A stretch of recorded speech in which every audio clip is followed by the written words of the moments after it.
You're crouched in amniotic fluid, oblivious to the explosive reality of 1899 Brooklyn. It's cramped and muggy in here, and you're about to burst free, setting yourself on a trajectory so twisted that future generations will fear and idolize your name. Al Capone, public enemy number one. For now, though, you're just a slimy newborn, clueless about how rotten life can get, especially when you're fated to become the planet's most infamous gangster. You emerge shrieking, causing the doctor to nearly drop you. Your mother, exhausted, peers down with an odd blend of relief and apprehension, as if she senses the mayhem you'll someday unleash. Your father stands nearby, griping about diaper costs. Welcome to your new, gloriously dysfunctional home. Time leaps forward, and you're tottering around in saggy diapers, revealing an unusual obsession with cleanliness. Sticky jam on your fingers? Revolting? Mud on your shoes? Absolutely not. Relatives shake their heads at your fussiness, never dreaming you'll trade a broom for a Tommy gun one day. Your toddler years are dominated by incessant arguments among the adults. Your mother does her best to keep the family stitched together. Your father drifts in and out, ranting about loud neighbors, which you suspect may be code for something else. Late at night, you hear them whispering about overdue bills and questionable side jobs. There's no lullaby quite like muffled talk of shady dealings. Still, you find comfort in imagining a spotless world. No grime, no dust, no sticky substances of any kind. Your older brother finds your squeamishness hilarious, purposely dribbling snot on you. Watch the neat freak panic, he cackles. You vow retribution. You're 4 years old, and you've already begun cataloging offenses like a seasoned detective. Soon enough, school beckons. Teachers fail to notice your quirks, being too busy corralling other kids.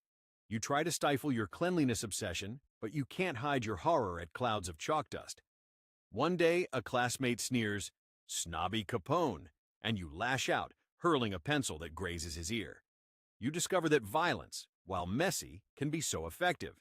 By your early teens, your father's scarce, and your mother's patience is as frayed as the living room couch.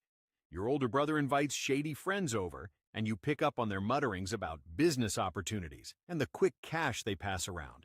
Late at night, you eavesdrop behind closed doors, enthralled by the promise of easy money. One stifling afternoon, you rummage through your brother's closet and come across a baseball bat. He catches you snooping and shrugs. "It's for protection," he says, his crooked grin telling you it can do more than just thump baseballs. Your teenage mischief escalates. You try to keep your hands clean, both literally and metaphorically, but the lure of fast money keeps whispering. In one standoff with a neighborhood bully, you brandish the bat like it's second nature. The bully backs down, and that electric pulse of power surges through your veins. You think, maybe I can use intimidation to turn a profit. By your late teens, you've upgraded from petty pranks to running errands for local gangsters. They appreciate your calm demeanor and quick fists, especially if someone dares to dirty your freshly pressed clothes. "Kid, you've got real potential," they say. You take this as a compliment. Finally, recognition that doesn't involve a mop. Before long, you board a train to Chicago, rumored to be bursting with opportunity, bullets notwithstanding. You tell your mother you're pursuing honest work, but she's no fool. Meanwhile, Dad is missing in action, presumably working dead-end jobs or ducking bill collectors. Classic.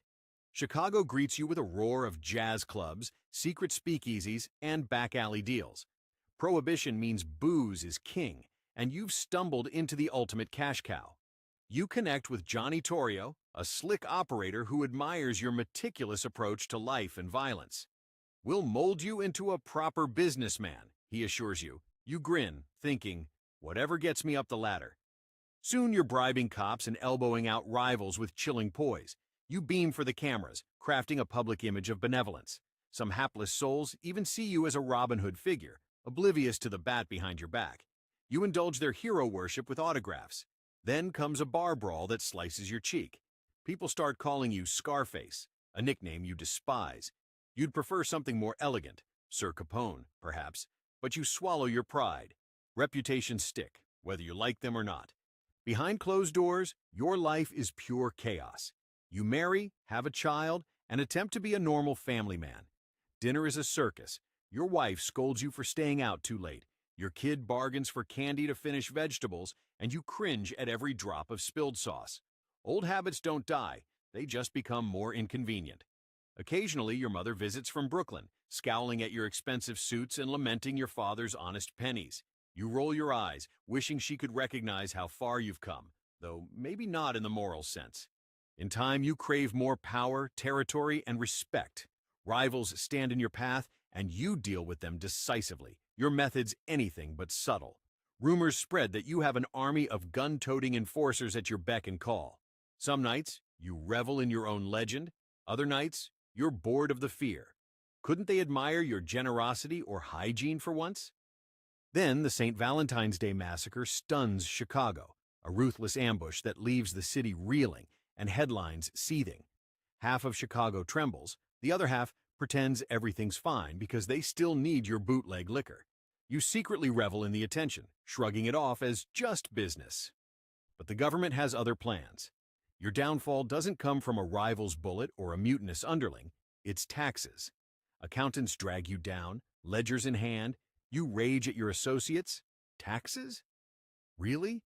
But there's no escape. You're hauled into court and slammed for tax evasion. Murder, extortion, irrelevant, apparently. Uncle Sam cares about his cut. Off to prison you go, first Atlanta, then the infamous Alcatraz.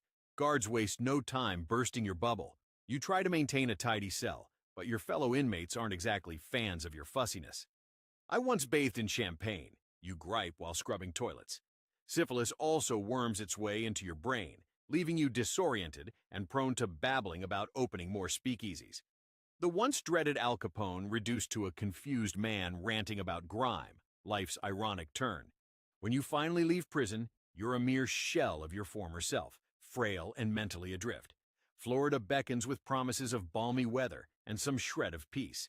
You shuffle through your mansion, haunted by specters of old enemies, your father's disapproval, your mother's unending scowl, and your brother's mocking grin. Sometimes you think you see them in the hallways, cackling at your demise. Guilt and confusion swirl in your weakening mind. Evenings, you linger on the balcony, staring at the ocean waves. You recall the thrill of Chicago nights, the power, the money, the secrets. You also remember opening soup kitchens in a bid for good press, or maybe to soothe your conscience. Now all you hear is wind rustling the palm trees, and you wonder if it was all a grand cosmic prank that landed you here. Finally, on January 25th, 1947, your heart quits. No dramatic showdown or final blaze of gunfire, just an unremarkable death in your home, your mind too foggy to grasp the irony.